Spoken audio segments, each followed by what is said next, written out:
Chairman వెన్నెల గారు 10:30 నుంచి ఇప్పటి వరకు పలు సమస్యలకు సంబంధించినటువంటి దరఖాస్తులు స్వీకరించడం జరిగింది. ముఖ్యంగా రేవంత్ రెడ్డి గారి నాయకత్వంలో ఈరోజు ప్రజాపాలన గత సంవత్సరాల కాలంలో జరుగుతున్నటువంటి ప్రజాపాలనలో భాగంగా గాంధీ భవన్లో తీసుకున్నటువంటి సమస్యలకు సంబంధించి మరి చాలా మటుకు భూ సమస్యలు కావచ్చు, ఇతర ఆరోగ్యపరమైనటువంటి సమస్యలు కావచ్చు, ఇందిరమ్మ ఇళ్లకు సంబంధించినవి కావచ్చు, మిగతా సమస్యలకు సంబంధించి ఈరోజు దాదాపు 30 మంది దాకా మరి దరఖాస్తులు తీసుకొని రావడం జరిగింది.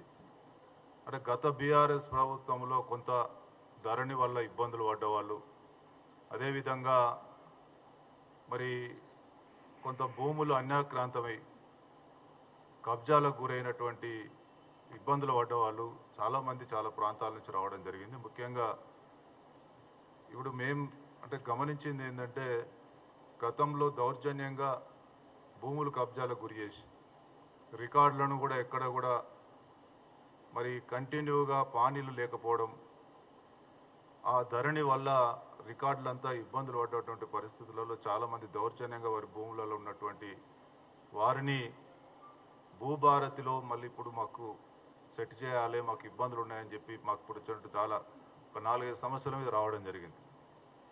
చేవెళ్ళ గ్రామం, పెన్పహాడ్ మండలం, సూర్యాపేటకు సంబంధించి వాళ్ళు ముగ్గురు అల్లుళ్ళు అంటే ముగ్గురు సడ్డ కో బ్రదర్స్ కలిసి వాళ్ళ అత్తగారి గ్రామంకి సంబంధించినటువంటి మామ అత్త చనిపోతే ఆ భూమిని గతంలో కౌలుకి చేసిన వాళ్ళు అదేవిధంగా ఇక వాళ్ళు లేరు కదా అని చెప్పి కబ్జాకు గురైనటువంటి పరిస్థితుల్లో వాళ్ళు మరి తిరిగి మా దగ్గరికి ఇక్కడికి వస్తే తప్పకుండా అక్కడ ఉన్నటువంటి ఎంఆర్ఓ గారితో మాట్లాడి వారికి సంబంధించినటువంటి భూమి ఏదైతే ఉందో వారికి పూర్తి స్థాయిలో హక్కులు ఉన్నాయి. వారికి ఎవరైతే దున్నుకుంటారో వాళ్ళకి ఎటువంటి హక్కులు లేవు కాబట్టి వాళ్ళు గతంలో కౌలుకి చేసిన వాళ్ళు ఇలా అదే భూమిని మళ్ళీ వీళ్ళకు అప్పయ్యప్పకుండా దున్నుతూ ఉన్నారు వాళ్ళు స్థానికంగా లేకపోవడం వల్ల. కాబట్టి దాన్ని వెంటనే వారికి స్వాధీనం చేయాలి అని చెప్పి వెంటనే మేము ఇక్కడి నుంచి చెప్పడం జరిగింది. కలెక్టర్ గారికి ఎంఆర్ఓ గారికి ఎండార్స్ చేయడం జరిగింది. అదేవిధంగా 10th పాస్ అయ్యి ఇంటర్మీడియట్లో సీటు మరి లాస్ట్ డేట్ అయిపోయి దొరకనటువంటి ఒక అమ్మాయి వస్తే వెంటనే వెన్నెల గారు అధికారులతో మాట్లాడి సరూర్ నగర్లో ఇంటర్మీడియట్ సీట్ ఇప్పించడం జరిగింది. ఇట్లా సాధ్యమైనంత ఇప్పుడు వెంటనే పరిష్కారం చేయాల్సినటువంటి సమస్యలు పరిష్కారం చేసి అదేవిధంగా మిగతా వాటిని కూడా మేము ఎండార్ చేసి సంబంధిత కలెక్టర్ గారికి కావచ్చు, సంబంధిత అధికారులకు మరి మేము ఇవన్నీ కూడా పంపించడం జరుగుతూ ఉంది.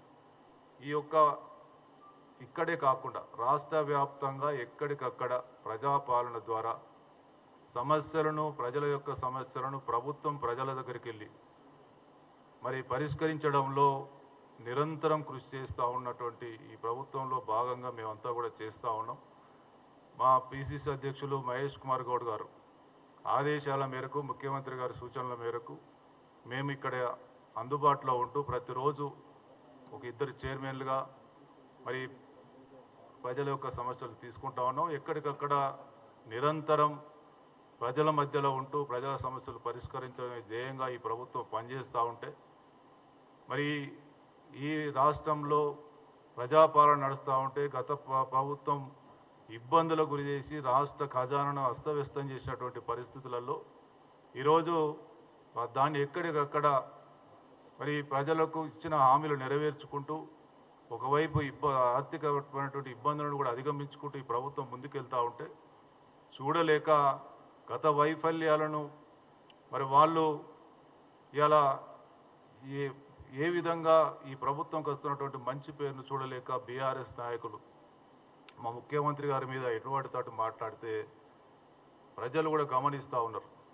మేము వాళ్ళని తిట్టాలనుకుంటే, మేము మాట్లాడాలనుకుంటే ఎంతైనా మాట్లాడచ్చు, కానీ మేము ఆ శక్తి అంతా కూడా ఇలా ప్రజా సమస్యలు పరిష్కరించడంలో పెడతా ఉన్నాం.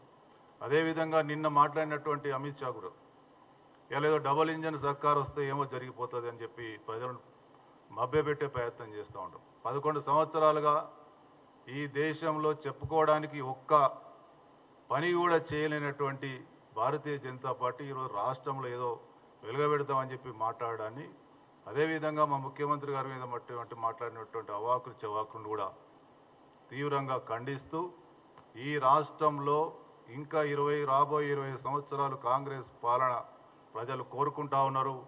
గత సంవత్సరన్నర కాలంగా చేస్తున్నటువంటి అభివృద్ధి సంక్షేమ ఇవాళ 9 రోజుల్లో 9,000 కోట్ల రూపాయలు రైతుల ఖాతాలో జమ చేయడమే కాకుండా దాదాపు 21,000 కోట్లు రుణమాఫీ చేసి ఇవాళ అన్ని వర్గాల ప్రజలను అభివృద్ధి సంక్షేమం వైపు తీసుకెళ్తున్నటువంటి రాష్ట్ర ప్రభుత్వాన్ని ఇవాళ ప్రజలు దీవిస్తూ ఉన్నారు, ప్రజలు ఆశీర్వదిస్తూ ఉన్నారు, ప్రజలు సంతోషంగా ఉంటారని జీర్ణించుకోలేని బీజేపీ బీఆర్ఎస్ ఏది పడుతుంది మాట్లాడేటువంటి పరిస్థితి ఉంది. వాళ్ళ పీటలు రాబోయే రోజుల్లో వాళ్ళకి ఇక్కడ అసలు స్థానం ఉండే పరిస్థితి లేదు అని చెప్పి ఇవాళ మరి వాళ్ళు ఇక్కడికి వచ్చి ఈ రాష్ట్రంలో జరుగుతున్నటువంటి అభివృద్ధిని మెచ్చుకోవాల్సింది పోయి ఇలా మాట్లాడడాన్ని మేము తీవ్రంగా ఖండిస్తూ రాబోయే రోజుల్లో ఇంకా ఇదేటువంటి స్ఫూర్తితో మరి ముందుకెళ్తూ వచ్చే అన్ని ఎలక్షన్లలో పూర్తి మెజార్టీ సాధించే దిశగా ఈ ప్రభుత్వం ముందుకెళ్తుందని చెప్పి తెలియజేస్తూ మీ అందరికీ మరొకసారి ధన్యవాదాలు కృతజ్ఞతలు తెలియజేస్తాం.